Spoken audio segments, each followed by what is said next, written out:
Hello बच्चों, आज हम लोग वर्नर की कोऑर्डिनेशन थ्योरी पढ़ेंगे। Alfred Werner was the scientist, he was the father of coordination chemistry. Actually coordination chemistry की नींव इन्हीं ने रखी थी। इन्होंने बहुत सारे एक्सपेरिमेंट किए थे कोबाल्ट क्लोराइड के साथ, पैलेडियम क्लोराइड के साथ, और बहुत सारे इन्होंने एक्सपेरिमेंट करने के बाद कुछ कंक्लूजन निकाले और उसके बेस पर उन्होंने एक अपना पोस्टुलेट प्रपोज किया, जिसको वर्नर्स थ्योरी के नाम से हम लोग जानते हैं। और this theory made a sound base about the coordination chemistry, और उसी के बाद हम कोऑर्डिनेशन केमिस्ट्री को एक अलग ब्रांच के तरह से डील करते हैं और उसमें बहुत सारी डिस्कवरीज हुई। ये सारी देन इन्हीं की है कि इसीलिए इनको हम फादर ऑफ कोऑर्डिनेशन केमिस्ट्री बोलते हैं। तो चलिए, क्या है वर्नर की थ्योरी, पहले एक दो एग्जाम्पल लेकर के समझते हैं। बाद में मैं आपको एक ट्रिक दे दूंगी जिससे कि आपको इजीली वर्नर की कोऑर्डिनेशन थ्योरी याद हो जाएगी। ठीक है, तो देखिए इन्होंने क्या किया, COCl3 को लिया और डिफरेंट रेशियो ऑफ NH3 के लिए और रिएक्शन करवाई। रिएक्शन करवा के इन्होंने देखा कि यहाँ नंबर ऑफ आयंस जो है प्रोड्यूस्ड अलग अलग हैं।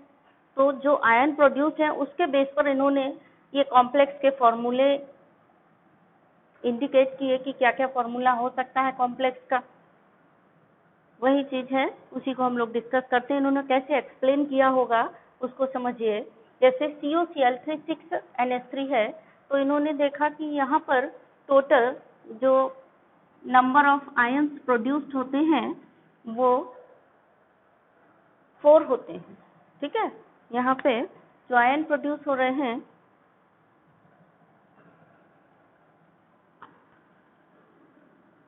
इस केस में, फर्स्ट केस में 4 आयंस प्रोड्यूस्ड हो रहे हैं। और फॉर्मूला क्या बनाएंगे ये हम बाद में देखेंगे। और moles of AgCl precipitate out हो रहे हैं, वो 3 मोल AgCl बन रहे हैं। क्यों बन रहे हैं ये इनका प्रेडिक्शन बाद में है, चलिए हम बताते हैं। तो इन्होंने ये बताया कि अगर हम इनको और इनको रिएक्शन करवाएंगे तो एक इस तरीके से कंपाउंड बनेगा, जिसको उन्होंने इस तरह से एक्सप्लेन किया। कंपाउंड का फॉर्मेशन CONH3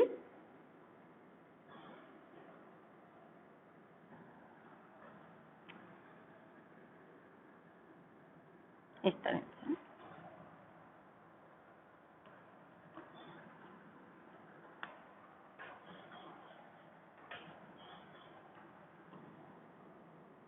ये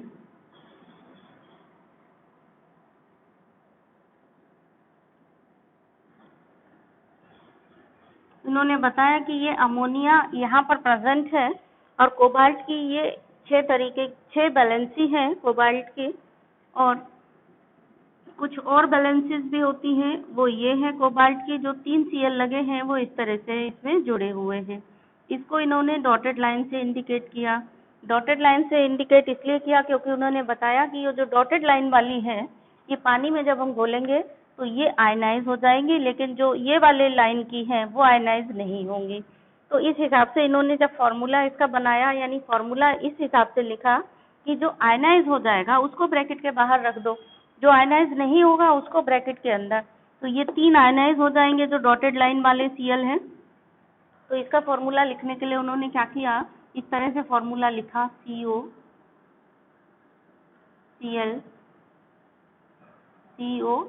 और इसके बाद कोई भी आयनाइज नहीं होगा तो NH3, ये कोई भी एक भी NH3 यहाँ पे पूरे 6 के 6 रहेंगे और Cl3 बाहर रहेगा। ठीक है, तो जब इसको पानी में घोला गया तो जो आयन बने वो किस तरह से बने, देखिए जब ये पानी में घोला जाएगा तो CONH3 होल 6 और 3 प्लस चार्ज वाला आयन और प्लस 3 Cl माइनस बने। क्योंकि ये 3 Cl माइनस आयनाइज हुए तो आपने पढ़ा है ना, क्लोरीन का टेस्ट आप लैब में कैसे करते हो, सिल्वर नाइट्रेट टेस्ट करते हो, क्लोराइड में AgNO3 मिलाते हो तो व्हाइट प्रेसिपिटेट आता है AgCl का। तो वो व्हाइट प्रेसिपिटेट AgCl का उस तरह से उन्होंने बना करके देखा कि जब हम ये वाला कंपाउंड बनाते हैं, इसको पानी में घोलते हैं तो ये आता है। और इससे सिल्वर क्लोराइड कितने मोल मिलते हैं, 3 मोल मिलते हैं। 3 मोल क्यों मिले, क्योंकि ये 3 Cl माइनस आयन बने तो 3 मोल AgCl मिला, क्योंकि 3 ही Cl बने इसीलिए 3 AgCl मिले। यहाँ पर बेस्ड क्वेश्चन है, ध्यान दीजिए। जब क्वेश्चन आता है ना कि इतना AgCl मिला, तो आपको ध्यान देना होगा कि जितने AgCl आयन मिले उतने ही क्लोराइड यहाँ काउंटर आयन है, बाहर है, मतलब स्फीयर ब्रैकेट के बाहर प्रेजेंट है, वो ध्यान देना होगा क्वेश्चन सॉल्व करते समय। इसी तरह से दूसरे वाले के लिए इन्होंने क्या थ्योरी दे दी, मतलब इस तरह से कि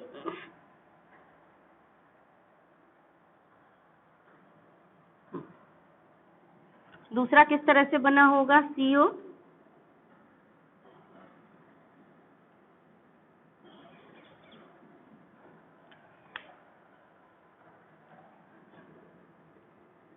NH3 NH3 NH3 NH3 और 5 NH3 है, तो 5 NH3 लग जाएंगे।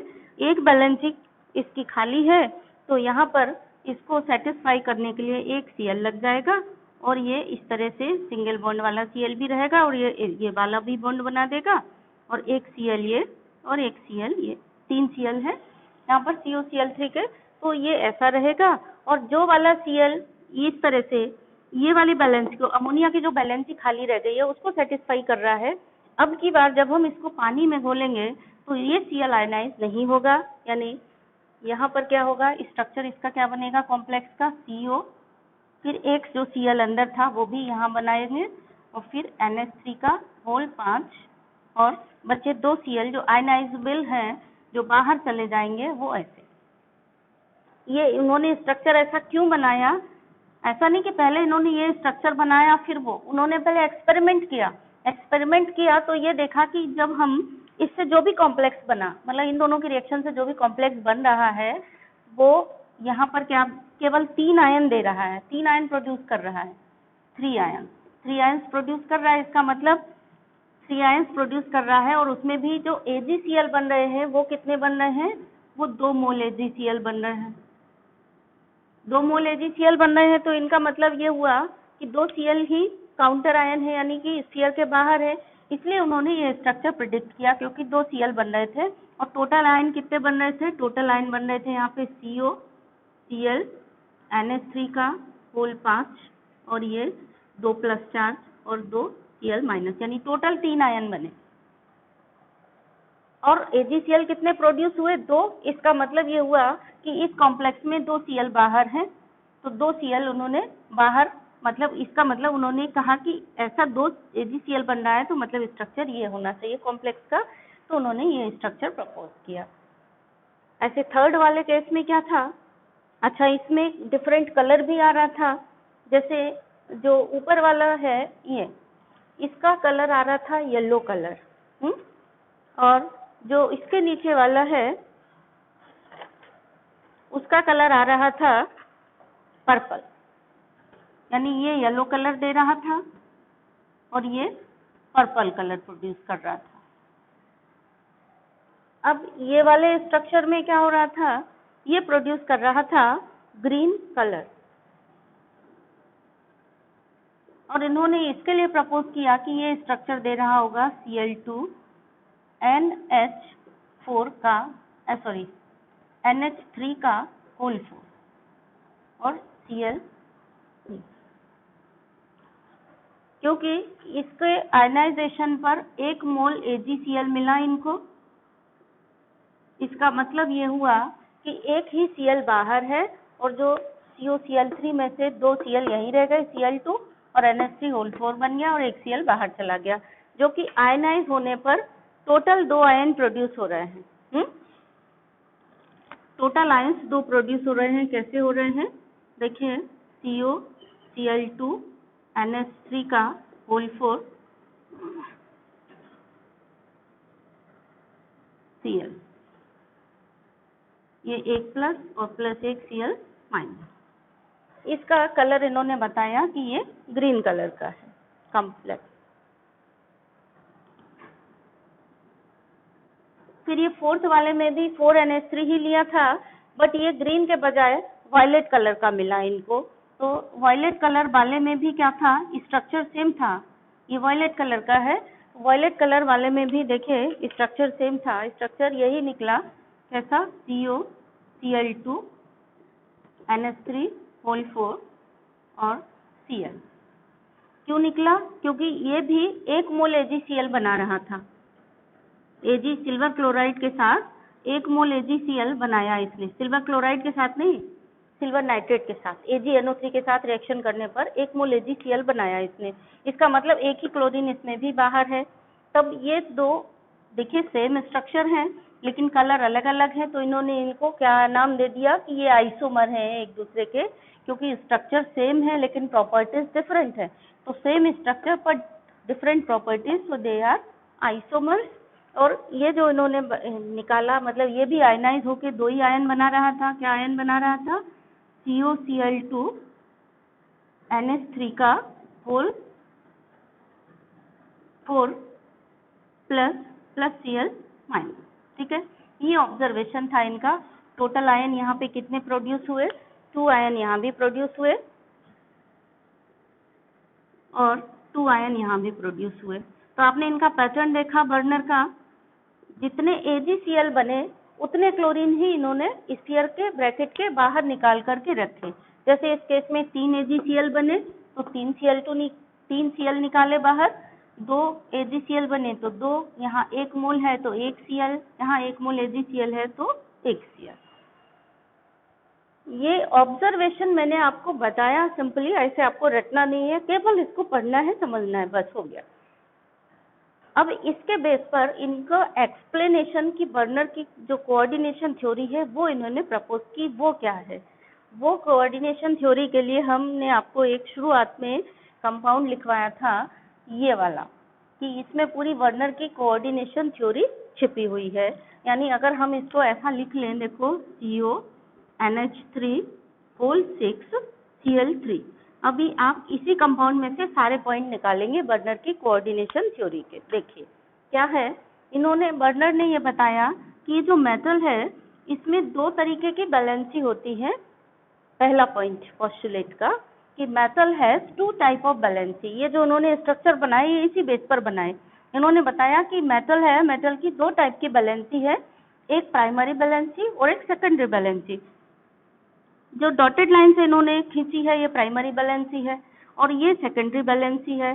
फिर इन्होंने बताया कि जो प्राइमरी बैलेंसी है ये मेटल के ऑक्सीडेशन स्टेट के बराबर होती है, equal to oxidation state of metal या चार्ज ऑफ मेटल। मेटल पे जितना भी चार्ज होता है उतनी इसकी प्राइमरी बैलेंसी होती है।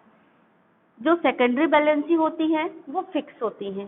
जो प्राइमरी बैलेंसी होती है they are satisfied by negative ion, क्योंकि यहाँ पे जितने भी प्राइमरी बैलेंसी, देखो प्राइमरी बैलेंसी की जगह Cl लिखा हुआ है, सब में Cl लिखा हुआ है, तो उन्होंने ये निष्कर्ष निकाला कि primary valencies are satisfied by negative ion. ये और उन्होंने कहा कि जो सेकेंडरी बैलेंसी है वो फिक्स होती हैं। जैसे कोबाल्ट के केस में सेकेंडरी बैलेंसी 6 है और ये 6 फिक्स है यहाँ पर, तो सेकेंडरी बैलेंसीज फिक्स होती हैं। प्राइमरी बैलेंसी आयनाइजेबल होती हैं but secondary valencies are not ionizable. Secondary valencies ionizable नहीं होती हैं और फिक्स होती हैं। कोऑर्डिनेशन नंबर इनका फिक्स होता है मेटल का। तो 2 तरीके की बैलेंसी होती है, प्राइमरी बैलेंसी आयनाइज होती है, सेकेंडरी बैलेंसी आयनाइज नहीं होती है। और तीसरी बात इन्होंने क्या बताई कि जो shape of the coordination compound होता है, यानी ये जो उन्होंने एक पर्टिकुलर शेप में बनाया कोऑर्डिनेशन कंपाउंड का, ये किसके कारण होता है? ये मेटल की सेकेंडरी बैलेंसीज के कारण शेप होता है। यानी कि जो इसको उन्होंने नाम दिया कोऑर्डिनेशन पॉलीहेड्रा, और उन्होंने बताया कि जो कोऑर्डिनेशन कॉम्प्लेक्स का जो शेप होता है वो इसके कारण है। सोचिए उस समय की डिस्कवरी, जब किसी को कोऑर्डिनेशन कॉम्प्लेक्स के बारे में कुछ भी मालूम नहीं था और इतनी बड़ी बात को खोज लेना कि shape of the molecule is due to this, जो आप आज भी पढ़ते हो कि इसके कारण शेप होता है, अभी भी पढ़ रहे हो आप, तो ये बड़ी बात है। ठीक है, तो अब चलिए बर्नर की कोऑर्डिनेशन थ्योरी की 3-4 पॉइंट बस याद कर लीजिए। ये तो आपने समझ लिया। क्वेश्चन जब भी आएगा, अगर आपसे कहा जाए कि जैसे सपोज यहाँ पर पूछा गया ये मॉलिक्यूल बना हुआ है, देखिए ध्यान से, इसमें कितनी प्राइमरी बैलेंसी है और कितनी सेकेंडरी बैलेंसी है, थोड़ा बताइए। अगर पूछ दिया जाए आपसे तो अब आप मेरे ख्याल से बता देंगे बर्नर की कोऑर्डिनेशन थ्योरी के हिसाब से। आपने पढ़ ली ना बर्नर की कोऑर्डिनेशन थ्योरी? कितने पॉइंट हमने बताए? इसमें 1 point, 2 point, 3 point and 4 point. ठीक है, क्या है पहला point? Metal has 2 type of valency. इसको लेबलिंग भी कर लो। ये वाली वैलेंसी क्या है? Primary valency. और ये वाली वैलेंसी क्या है? ये सेकेंडरी वैलेंसी। ये आपका रफ वर्क है वर्नर के कोऑर्डिनेशन थ्योरी के लिए, है ना। तो मेटल की 2 वैलेंसीज होती हैं, primary valency and secondary valency. First postulate. Second क्या हो गया?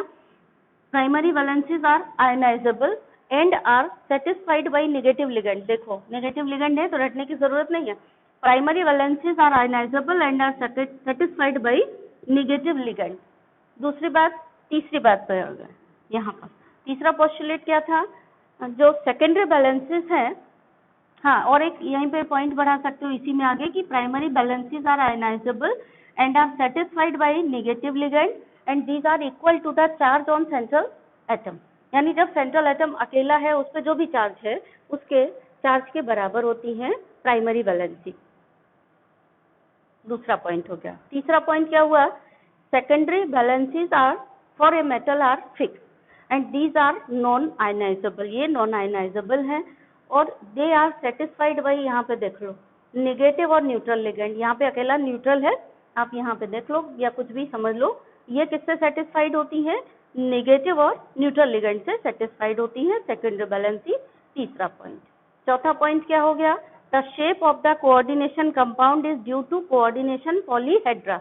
उन्होंने इसको नाम दिया, ये जो नाम ये पूरा है, ये इसको इन्होंने नाम दिया कोऑर्डिनेशन पॉलीहेड्रा। क्या है ये कोऑर्डिनेशन पॉलीहेड्रा है। बट कोऑर्डिनेशन पॉलीहेड्रा इसको कब कहेंगे? स्पेटियल अरेंजमेंट जब इसका होगा अराउंड सेंट्रल मेटल एटम, इस तरीके से। ये जो शेप है इसको हम कोऑर्डिनेशन पॉलीहेड्रा बोलते हैं। मतलब अगर हम इसी को इस तरह से रिप्रेजेंट करें, अब हम ये मिटा देते हैं आपके लिए, तो समझ ही लिया आपने। सपोज ये मॉलिक्यूल है तो इस मॉलिक्यूल को हम इस तरह से रिप्रेजेंट करेंगे।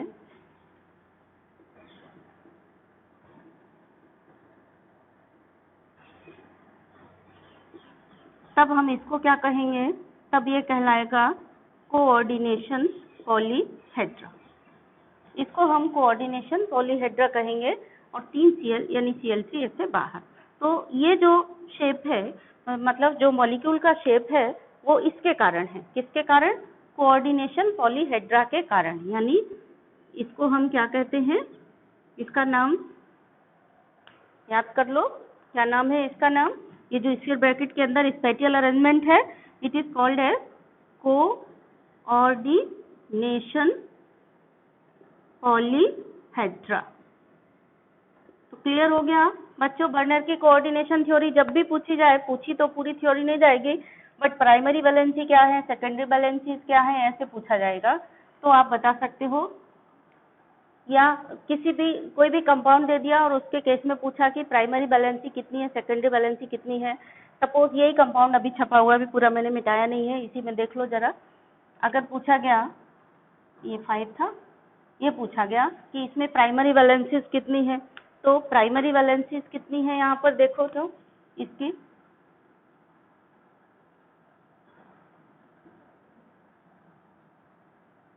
कितने काउंटर आयन बाहर हैं? 2 काउंटर आयन बाहर हैं, तो इसकी प्राइमरी वैलेंसी हो गई 2। सेकेंडरी वैलेंसी इसकी कितनी है? कितने काउंट मतलब अंदर हैं लिगेंड? 5 और 1 6, यानी सेकेंडरी वैलेंसी हो गई 6। या आपसे कहा जाए ये सिंपली इसको ऐसे समेट के लिख दिया, COCl3 और NH 5 NH3 ऐसे करके लिख दिया, ठीक है, या NH3 होल 5। इसका कोऑर्डिनेशन कॉम्प्लेक्स बनाइए और ऐसा बता दिया कि इसमें 2 Cl दिए हैं, 2 AgCl बनाए हैं, या फिर इसने 1 AgCl बनाया है। इस तरीके का कुछ क्वेश्चन पूछ दिया गया तो जितने AgCl बनाए हैं वो ब्रैकेट के बाहर लिख दोगे और बाकी सब अंदर आ जाएगा। इस तरह से स्फीयर का फॉर्मूला है। सपोज यही लिख दिया आपको कि ये कंपाउंड ऐसा है,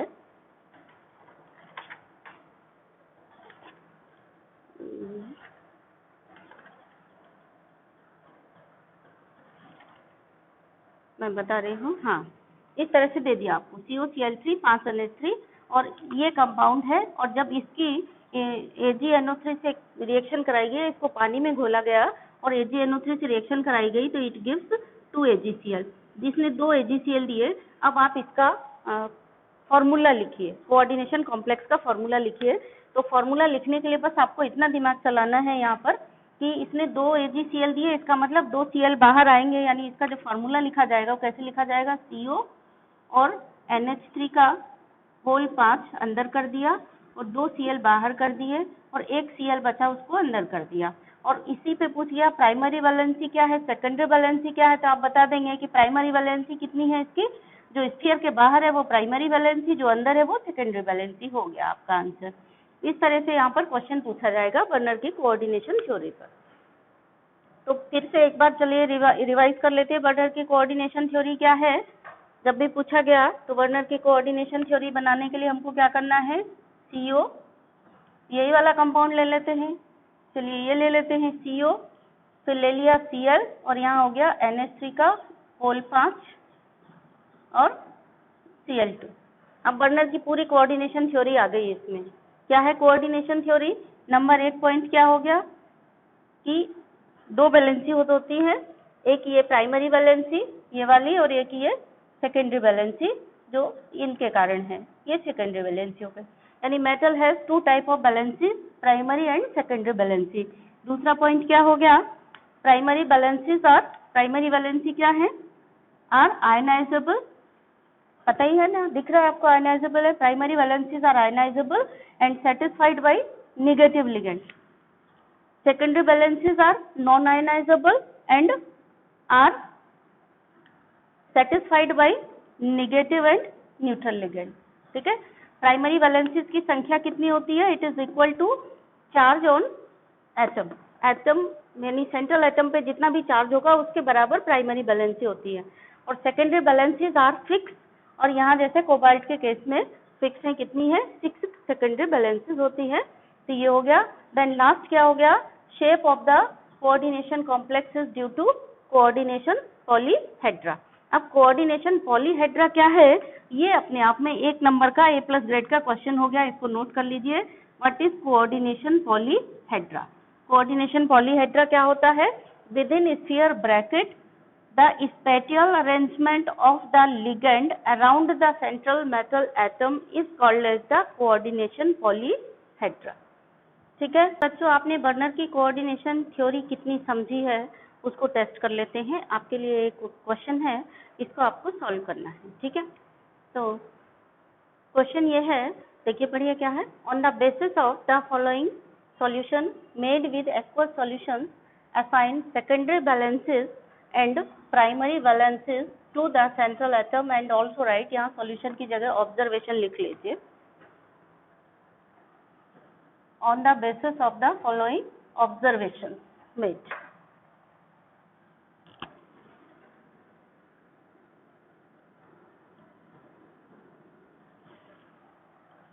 एक्वस सॉल्यूशन यानी जो कंपाउंड है उसके एक्वस सॉल्यूशन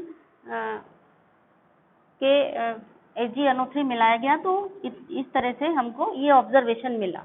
ऑब्जर्वेशन क्या है, ये टेबल बनी हुई है, आपकी टेक्स्ट बुक का ही क्वेश्चन है।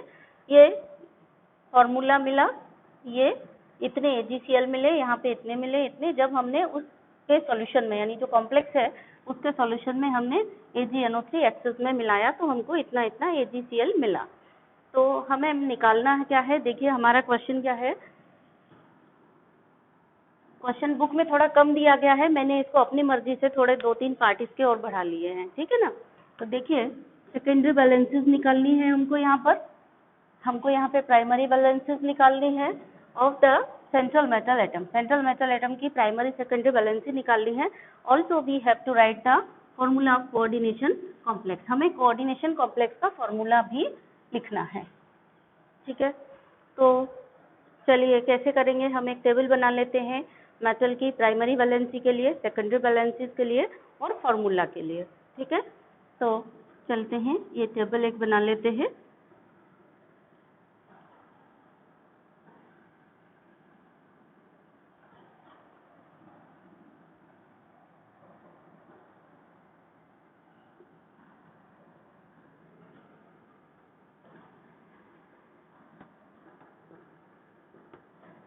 1 2 3 4 5 कॉम्प्लेक्स है हमारे पास, ठीक है ना। और ये हो गए यहाँ पे कंपाउंड। इन कंपाउंड में मेटल की प्राइमरी वैलेंसी बतानी है हमको, यहाँ बता देंगे। तो ये हो गया प्राइमरी वैलेंसी बताने के लिए, और ये हो गया सेकेंडरी वैलेंसी बताने के लिए, और यहाँ पर हम लिखेंगे formula of compound.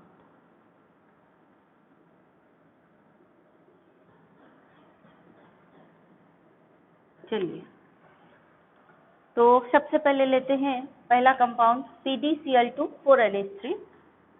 PdCl2 4NH3, इसकी प्राइमरी वैलेंसीज कितनी है, सेकेंडरी वैलेंसीज कितनी है, ये हम किस बात से डिसाइड करेंगे। बर्नर की कोऑर्डिनेशन थ्योरी क्या कह रही थी, जितनी भी प्राइमरी वैलेंसी हैं वो आयनाइज हो गई होंगी, यानी वो ही ब्रैकेट के बाहर रहेंगे। तो यहाँ पे कितनी प्राइमरी वैलेंसी निकले, कितने AgCl निकले, 2 निकले। इसका मतलब प्राइमरी वैलेंसीज कितनी है, 2।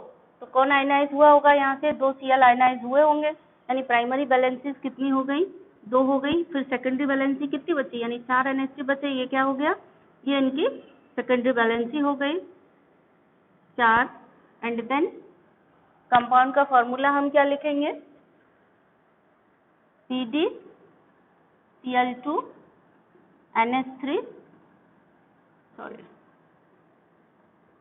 NH3 होल 4 ऐसे, Cl2 को बाहर लिखेंगे।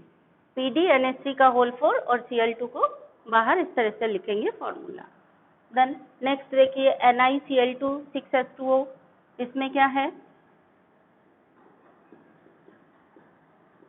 प्राइमरी वैलेंसीज कितनी है, आयनाइज कितनी हुई है, 2 आयनाइज हुई, तो प्राइमरी वैलेंसी हो गई 2। सेकेंडरी वैलेंसीज कितनी है, यहाँ पे कितने हैं, 6H2O और हैं, तो सेकेंडरी वैलेंसी 6। और कंपाउंड का फॉर्मूला अगर पूछा गया तो क्या लिखोगे, NiH2O का होल 6 Cl2। ऐसे ही तो बताया था बर्नर ने कि जो आयनाइज हो गया उसको बाहर रख दो, बाकी जो बचा है उसको सबको अंदर रख दो।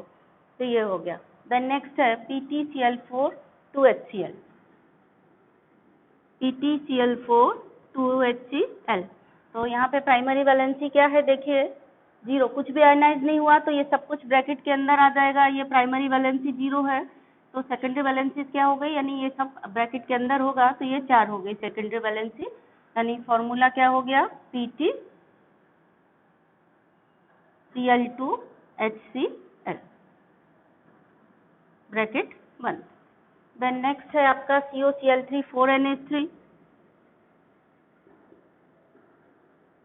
यहाँ पे कितना मिला है क्लोरीन, 1 मिला है, यानी AgCl, तो प्राइमरी वैलेंसी हो गई 1, यानी इसमें से सिर्फ एक Cl बाहर आएगा, Cl3 है ना, Cl3 में से केवल एक Cl बाहर रहेगा, बाकी बचा वो सब कुछ ब्रैकेट के अंदर है।